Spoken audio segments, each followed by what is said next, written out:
E eu digo a vocês, muito provavelmente, para manter o pessoal aí que gosta de zoar o tic-tac, porque vocês talvez não precisem nem esperar 72 horas, talvez nem 72 horas, e eu não posso afirmar aqui porque o prazo depende do governo dos Estados Unidos, mas talvez nem 72 horas para você ver as primeiras sanções Magnitsky contra ministro do Supremo.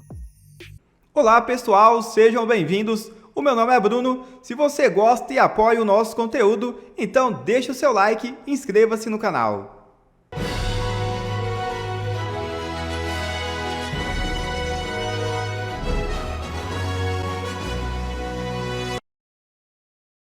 Venezuelanos exilados pedem a Trump a captura de Maduro. É isso mesmo. A organização Venezuelanos Perseguidos Políticos no Exílio pediu nesta terça-feira ao presidente dos Estados Unidos, Donald Trump, que capture o ditador Nicolás Maduro e outros 400 funcionários da Venezuela. O pedido foi feito depois que Washington declarou que o cartel de Los Soles, que o governo dos Estados Unidos vincula ao chavismo, como organização terrorista. A organização Venezuelanos Perseguidos Políticos no Exílio, com sede na Flórida, solicitou em carta aberta a Trump que o Departamento de Justiça persiga os mais de 400 oficiais venezuelanos envolvidos no cartel, começando por Maduro e Diosdado Cabello, com acusações de terrorismo e narcotráfico. Será que a gente pode pedir para o Trump a captura de um certo ditador aqui no Brasil também? Eduardo faz gesto ao STF e mira somente o inimigo mais perverso. É isso mesmo. O deputado Eduardo Bolsonaro teria decidido recalcular a rota de colisão com o Supremo Tribunal Federal. Em uma nova rodada de conversas junto ao governo Donald Trump, o deputado federal passou a atuar para que possíveis sanções que sejam aplicadas contra magistrados da corte foquem somente em Alexandre de Moraes e sua esposa e deixem de fora outros ministros que já estão no radar dos Estados Unidos. A informação é de Bela Megali. De fato, a Casa Branca sinalizou que as punições, que devem ser aplicadas por meio da Lei Magnitsky, atingiriam inicialmente Moraes, o decano do STF Gilmar Mendes e o presidente da Corte, Luiz Roberto Barroso. Eduardo passou a receber apelos de aliados de dentro e de fora do seu partido, o PL, para isolar Moraes e fazer uma sinalização a outros membros do STF na busca de construir uma trégua, além de dar tempo para os ministros adotarem novas posturas. O discurso da soberania nacional já foi para o espaço. A popularidade que ganha pelo Lula no primeiro momento já foi a zero. E o PT já foi forçado a admitir que as tarifas preocupam e muito o PT para 2026. Não levaram a sério e agora estão chorando.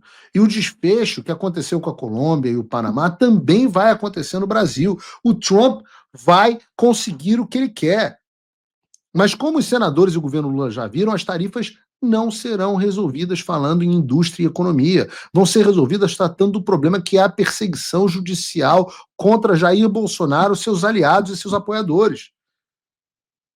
Então, se o governo quer resolver o problema, eu sei que o governo Lula quer a anistia. Eu sei que o governo Lula quer que o Bolsonaro esteja apto. Ele não quer disputar a eleição com o Tarcísio, ele quer disputar com o Bolsonaro. Ótimo! Apoiem a anistia. Supremo Tribunal Federal. A anistia permite que os senhores preservem o mínimo de integridade. Os senhores não vão precisar mexer nos seus processinhos. Deixem que o Congresso assuma a responsabilidade. Congresso é a oportunidade de os senhores retomarem um protagonismo.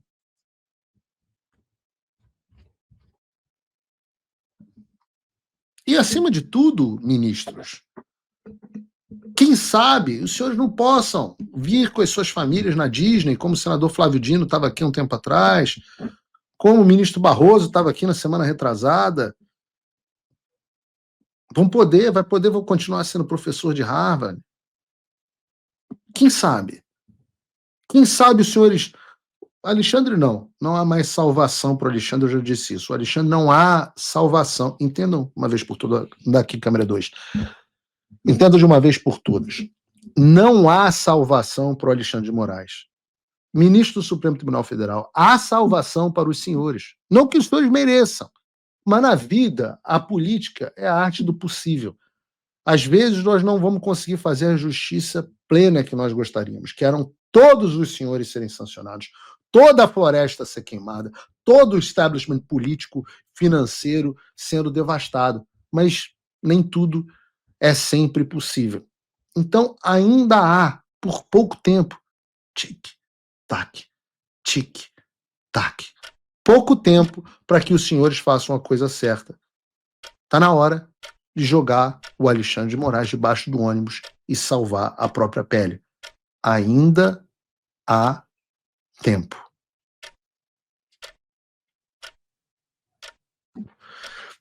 E o mero fato desses caras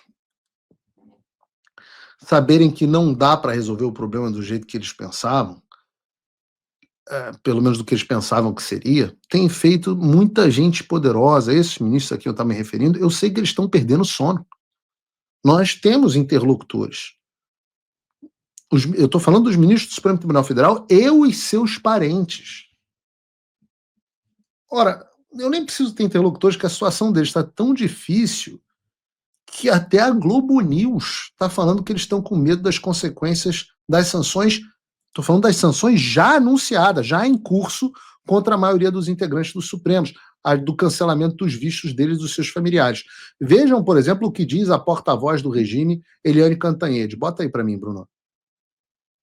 Encerrar o capítulo da Magnitsky é um bastidor. Não, que pera. é o seguinte: os volta aqui. ministros do Supremo, porque só para encerrar o capítulo da Magnitsky é um bastidor. Bota aqui. Ô, Cantanhede, repita comigo. Magnitsky. Ou, se quiser falar no original russo, Manisky. Mas, como a gente diz aqui, ocidentalizado, é Magnitsky. Não é Magnitsky, não é Maninsky, sei lá, caceta, você fala. Magnitsky.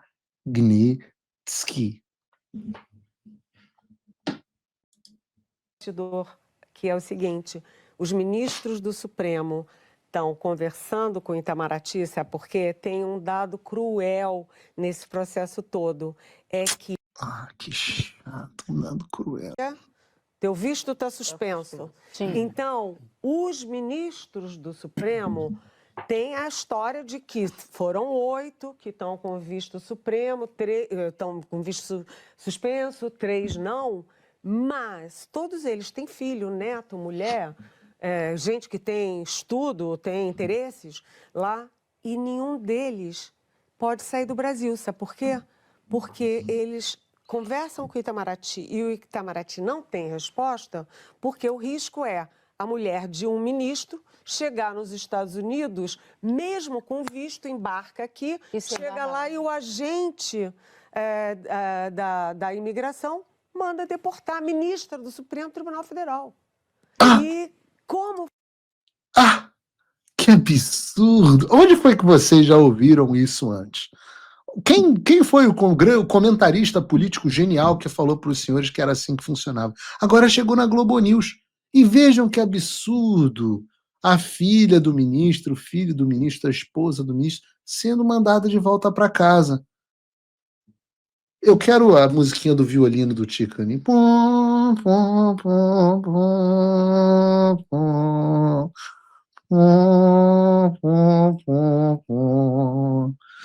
O navio está afundando. Vocês perceberam agora? Fazer isso, porque não tem comunicação oficial. Não tem, rapaz. Que chato isso. Eu não, fiz agora uma viagem, voltei semana passada, comigo tá tranquilo, estou entrando de boas nos Estados Unidos. Mas quer dizer que triste, né, Eliane? Mulher, filho de ministro supremo com medo de viajar para os Estados Unidos. Né? Chato. Né? Eu vou ter que lembrar algumas coisas. A razão disso, da gente lembrar, é que a gente não perca de vista o quão longe nós chegamos nessa pauta da defesa da libertação do Brasil, da responsabilização dos agentes responsáveis pelas graves violações de direitos humanos no Brasil. Vejam, há poucos meses atrás, o que dizia Gilmar Mendes sobre os Estados Unidos? Desculpa aqui ter que voltar a isso, mas bota aí de novo para mim, Bruno. Eu quero refrescar a memória das pessoas sobre Gilmar Mendes. Que teve embates com o ministro, também notório ministro Alexandre de Moraes, em relação ao uso da plataforma X, o antigo Twitter. Elon Musk, agora super empoderado com a vitória de Donald Trump, há um temor na corte de que empoderado Musk possa fazer ofensivas contra a corte, mais especificamente contra o ministro Alexandre de Moraes, que foi com quem ele teve embates? Nenhum temor, não. Ninguém acredita nisso. As relações institucionais se fazem de maneira normal, tranquila. Ainda ontem eu estive na embaixada americana e lá a embaixadora falava dos 200 anos de relações que o Brasil mantém com os Estados Unidos. Passamos por governos os mais diversos ao longo desses anos e uma relação muito marcante. A presença do capital americano no Brasil e a cooperação que existe também. Nós temos empresas grandes nos Estados Unidos. O setor de carne hoje, de alimentos, é dominado por brasileiros. Isso JBS, no mercado americano. Isso, há uma cooperação natural e compreensiva e não vejo nenhuma possibilidade de retaliação. Cara, esse vídeo não é de 1997. Esse vídeo é de alguns meses atrás. O Gilmar Mendes dizendo com todas as letras que não via a possibilidade de reação, não tinha nenhum temor de possível resposta americana. Vejam como esses caras se desconectaram da realidade. Hoje esse mesmo Gilmar está desaparecido. O Barroso, que ama uma entrevista, não fala. Quem diria que a gente ia sair de reportagem que os ministros do Supremo Tribunal Federal bêbados de poder, de impunidade, zombavam dos Estados Unidos? Faziam piada sobre quem ia perder o visto, primeiro, e agora a gente está tão acuado que eles sequer se posicionam mais publicamente. Não dá para rir mais, né? Agora a gente, por exemplo, não sabe qual é a situação migratória dos filhos do Barroso, que estão aqui nos Estados Unidos. O Barroso, o mesmo Barroso que é professor de Harvard, né? Como é que vai dar aula em Harvard agora? Por Zoom? As palestras, parece que saiu uma reportagem, a gente devia até ter colocado aqui, que ele teve que cancelar palestras em Yale, e não sei aonde, tudo cancelado. Aquele apartamento bonito aqui de Key Biscayne, que talvez não dê nem para colocar à venda, porque vai acabar congelado mesmo. E agora o pessoal da Globo News quer que eu tenha pena dos senhores? Desculpa. Não vou ter. Aliás, vocês, jornalistas, eu não vi da Eliane Cantanhede nenhuma pena da dona Iracina Goshi, né, uma senhora de 72 anos que teve a prisão domiciliar revogada, foi jogada na prisão por ter descumprido as cautelares ao buscar tratamento de saúde, fisioterapia lá, menino fazendo pilates, musculação, hidroginástica. Senhora de 72 anos. Ninguém teve pena da dona Iraci. Ninguém teve pena do Clezão, morto dentro de um presídio, por ter os cuidados médicos negligenciados. Ninguém teve pena da Débora, condenada a quase 2 décadas na prisão por passar batom em uma estátua. Aí, eu vou ter pena desse cara aí? Eu não vou. Vocês não podem mais ir para Disney, não podem ir mais para Harvard, não pode ir para um apartamento bilionário em Key Biscayne. Eu tenho pena? Não, pô. Vai pro Beto Carreiro, vai pra Disneylândia de Xangai, pô. Tá tudo certo, esse é o mundo que vocês escolheram. Esse foi o mundo que os senhores escolheram. Aliás, 72 mil pessoas acompanhando o Paulo Figueiredo Show aqui agora. Peço que mais gente clique no like, uma audiência absolutamente gigantesca, porque agora eu vou falar de um assunto muito sério. O programa aqui tem chacota, humor, momentos de descontração, momentos de tripudiação, momentos de vingança, momentos de tristeza. Paulo Figueiredo Show é um repleto de emoções. O nome é Paulo Figueiredo Show porque é o Paulo Figueiredo. O Paulo Figueiredo que você vê aqui é o mesmo que você vai encontrar na rua. Aqui o programa tem a minha personalidade tem deboche, tem zoeira, tem tudo. É o jeito que eu sou. Quem me conhece sabe como é que é. E agora eu vou entrar num assunto absolutamente sério. Porque eu acho, posso estar enganado, mas eu acho que nós estamos entrando num momento onde eles estão começando a entender a seriedade da coisa, do que está realmente acontecendo.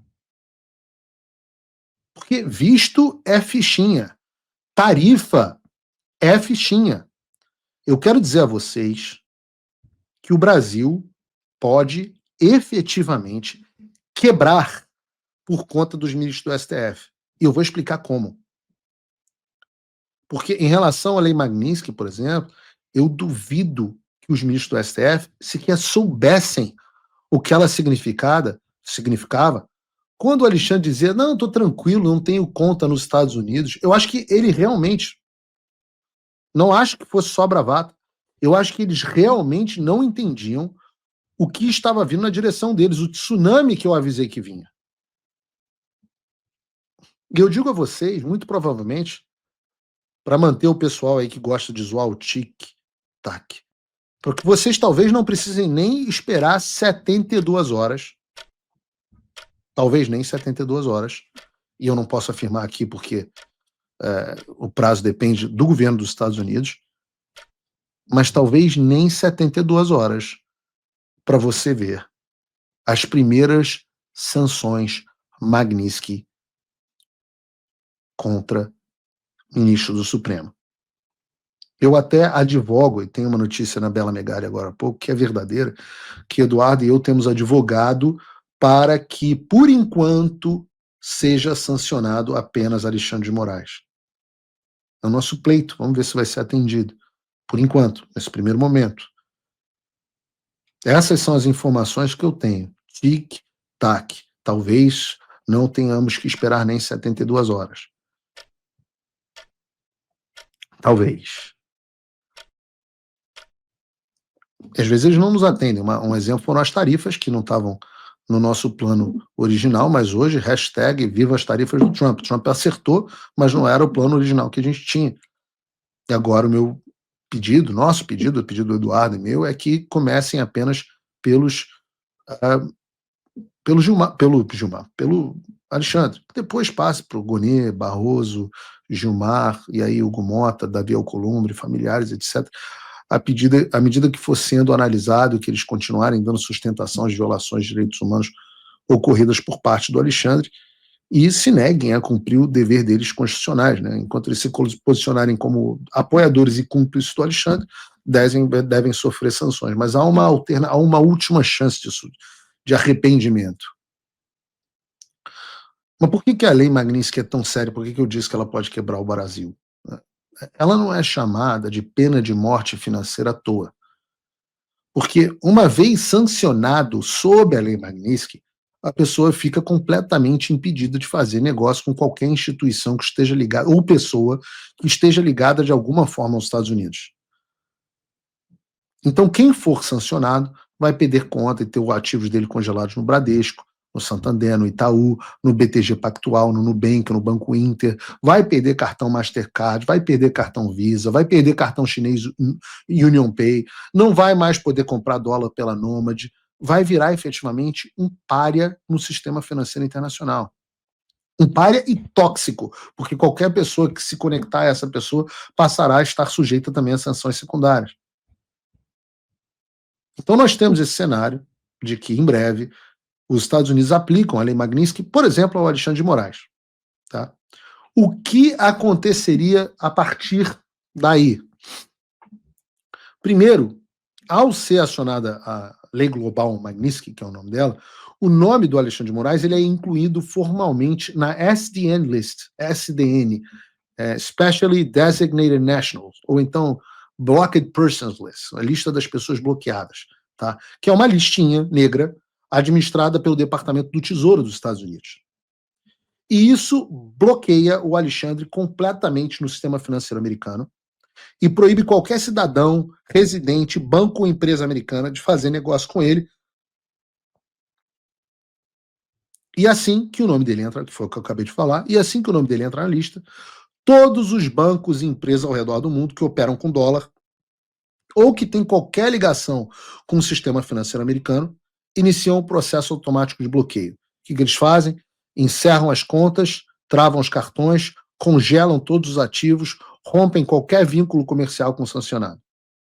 E isso acontece, entendam, pode estar no Vaticano, em Roma, não faz diferença. Acontece praticamente em todos os países do mundo, porque nenhum banco ou empresa quer correr o risco de ser punido pelos Estados Unidos. É um isolamento financeiro total. E ele é imposto por pressão. Não é por obediência voluntária, não é porque o cara quer seguir os Estados Unidos. A lógica é simples. Ou você corta os laços com o sancionado, ou você perde o direito de operar com o dólar.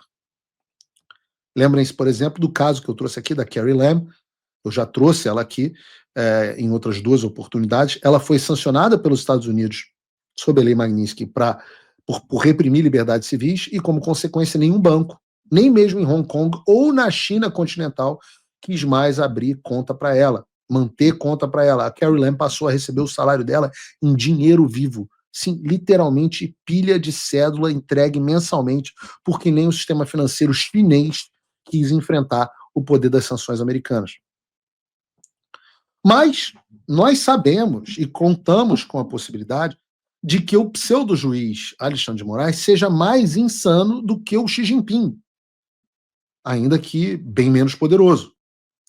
Então, e aqui, a partir daqui, é a conjectura que eu faço com os senhores, a gente vai assumir um cenário hipotético em que o STF reaja insanamente e tente blindar o Alexandre, emitindo, por exemplo, uma decisão determinando que os bancos brasileiros não devem cumprir as sanções impostas por um país estrangeiro. Então, o STF diz, não cumpram as sanções no Brasil. O que aconteceria nesse cenário altamente possível?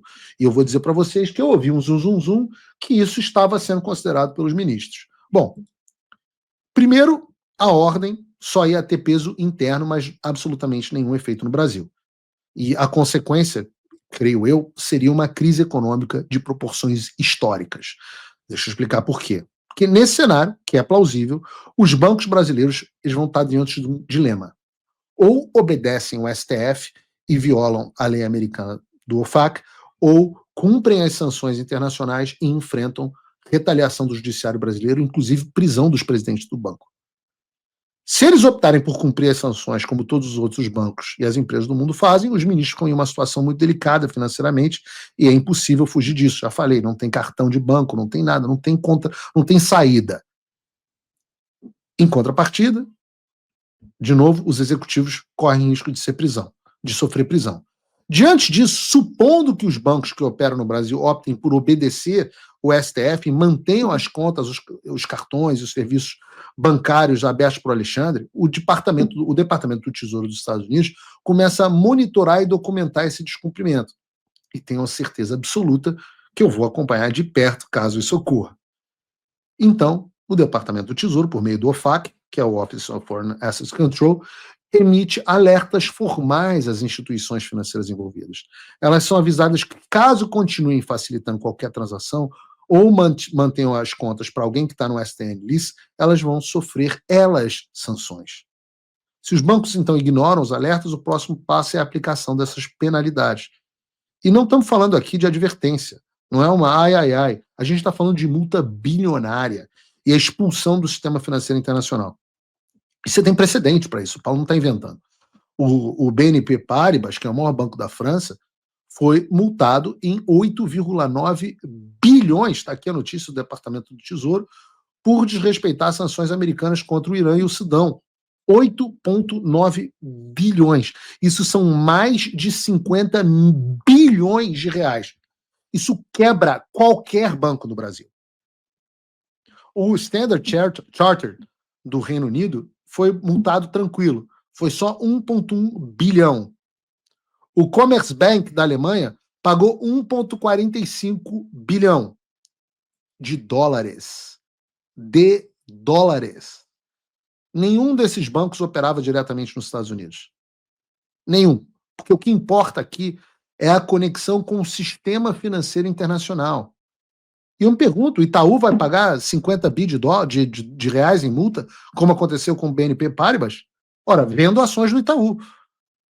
Além das multas, que se fosse só a multa estava tranquilo. Além das multas, o Tesouro Americano pede ao sistema SWIFT. Sistema SWIFT é o que conecta os bancos do mundo inteiro para transferência internacional. Ele pede ao SWIFT que desconecte os bancos brasileiros envolvidos. Isso já aconteceu com vários bancos russos, já aconteceu com os bancos iranianos. Tá aqui, ó. Notícia na tela para vocês. E sem o SWIFT, o banco fica isolado. Ele não pode mais receber nem enviar dólar, euro ou qualquer outra moeda estrangeira. E a desconexão, ou até a ameaça da desconexão, empresas começam a interromper os negócios com o país só por precaução. Isso é o famoso risco sistêmico. E aí não é mais sobre morais. É sobre o funcionamento da economia brasileira como um todo. A simples tentativa de proteger um homem ou meia dúzia de autoridades pode quebrar o Brasil, mergulhando o país numa crise financeira de proporções históricas. E o meu resumo da ópera para você é o seguinte. O Brasil pode... Corta aqui para mim na câmera 2. E tá feito aqui para você o corte pro short, o Bruno. Entendam o que eu estou falando. As sanções Magnitsky contra ministros do Supremo Tribunal Federal estão chegando. A partir daí, se os ministros optarem por reagir, eles correm o risco de causar o colapso do sistema bancário brasileiro. Desobedecer às sanções do OFAC significa multas bilionárias para os bancos do Brasil e a possibilidade da desconexão destes bancos do sistema financeiro internacional. O mercado bancário brasileiro é extremamente concentrado e extremamente interconectado, local e globalmente. Se atinge 2 ou 3 bancos, você gera um efeito em cascata que destrói a economia do Brasil. Estamos falando de dólar em patamares nunca antes vistos no país. Algo que já está ruim pode ficar ainda pior. E o que pode impedir isso de acontecer? Só os ministros do STF. A pergunta que eu faço a você que tem investimento no Brasil, você confia no bom senso de Alexandre de Moraes e dos outros do STF? Vejam, há uma saída para o Brasil. Não há mais saída para o Moraes, mas há saída para o país. E ela passa pela anistia ampla, geral e restrita. Quanto antes as pessoas entenderem isso, que essa é a única saída, esse vai ser o primeiro passo para a solução dessa crise. Que Deus tenha misericórdia, porque senão o Brasil vai quebrar.